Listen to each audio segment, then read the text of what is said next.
Indeed. I mean, Rob, that's a pretty nice idea, I thought. That was marvelous. I heard about, like, you know, use an app, people come into my home, do things I thought might not be for me, but that's beautiful with those children and all that. I love it. No, it's sweet. Now, Rob, we do want to talk about your new book, A Heart That Works. So it's a memoir, but it's not just your story that you're telling. It's also the story of your son, Henry, who passed away in 2018. Tell us a bit about him. How would you describe him when you think back? Describe my Henry? Yeah. Well, he was a very sweet, mischievous, funny boy. He was the third. We had 3 boys in a row, you know, 2 years in between them, sometimes not quite. And he sensed right away that he would have to be very magnetic and adorable and attractive, because our house was a zoo, you know? And so he was very lovely, and we just were all gravitated towards him, and he was magnificent. And then he had surgery once they found the brain tumor, and that disabled him quite seriously physically. But the tumor was near his brainstem, so his frontal lobe wasn't affected, so he was still very funny and mischievous and fun. So he was just a real pleasure to spend time with. He was diagnosed when he was very little. He was 1 when he was diagnosed with cancer, right? Yeah, symptoms showed up just before he turned 1, and then he was diagnosed just after he turned 1, and then he died a little bit before he would have turned 3. Yes, and so, you know, this book that you've written, you've told your story, going through that experience with him, and then the kind of way of losing him, but also his memory. I mean, you know, people talk about the idea of keeping a memory of someone alive, and sharing his story. Does it feel like you're doing that? Oh, certainly. What's funny is I started the book thinking I want to write something very angry that will hurt people and will parcel out some of the pain that my family feels. Right. So I really was starting like, here comes this book for you scumbags who don't know what my family's been through. But the fact is our love for him and what a wonderful boy he was just took over. And so something happened, and the book is just really about love.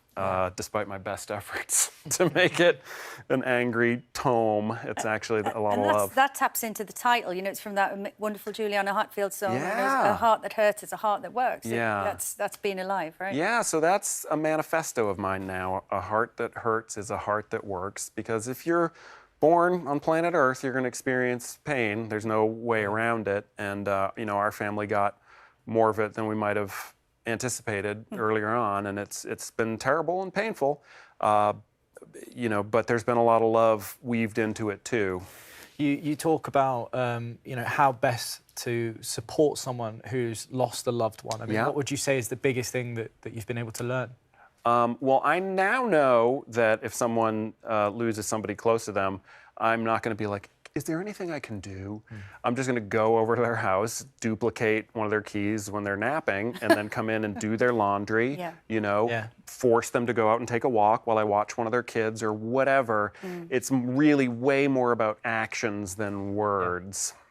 That's right. And I mean, I know that having supportive friends meant a lot to you during that time. And actually, Dwayne reached out to you, I think, because you guys had worked together. Well, we hadn't at this point, but yeah, he sent me a lovely tweet after Henry died, which he didn't have to do, you know, and that was very sweet and made me feel great. Yeah, and then a couple years later, I did Hobbs and Shaw.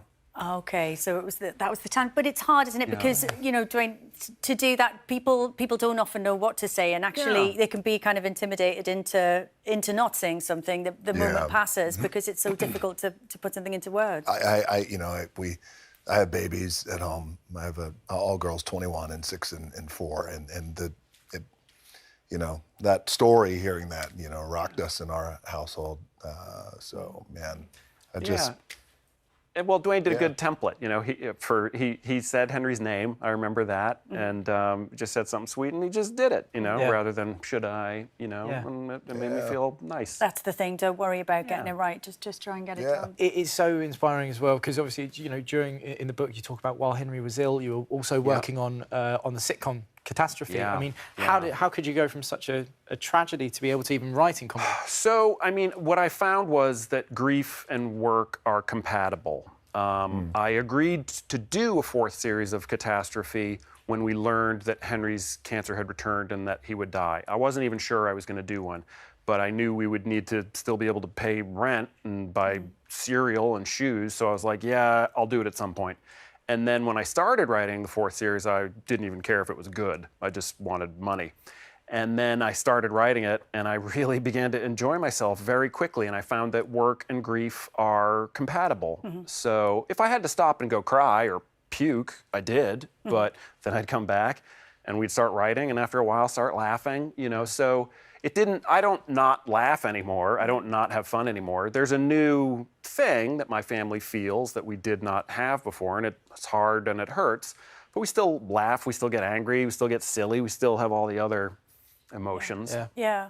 Incredible. Thank you so much, Rob, for sharing that. And A Heart That Works is out this Thursday, and 100% of the profits from the book will be donated to children's hospices. I mean, that's so amazing, isn't it? It is pretty amazing, isn't it? But then this guy's pretty amazing. Yeah. Rob's also going to be visiting Edinburgh, Manchester and London for his book tour, and tickets for that are available now. Yeah, we've actually had so many lovely comments as well from Dorothy saying Rob's story of his son is the most powerful, courageous and heart-rending story of grief, but so full of love, and it's absolutely beautiful. Let me say quickly, it's not courageous, it's just what other bereaved parents did for me and my wife. So I was like, look, if I can write a book that'll reach somebody in a suburb of Yorkshire who can't get to a London bereaved parents meeting, then I gotta do it. So it's just, here you go, use it, I hope it helps. You've done it, Rob, we've got it. thank you so much. That is all we've got time for tonight. Thanks so much to Dwayne, Noah and Rob.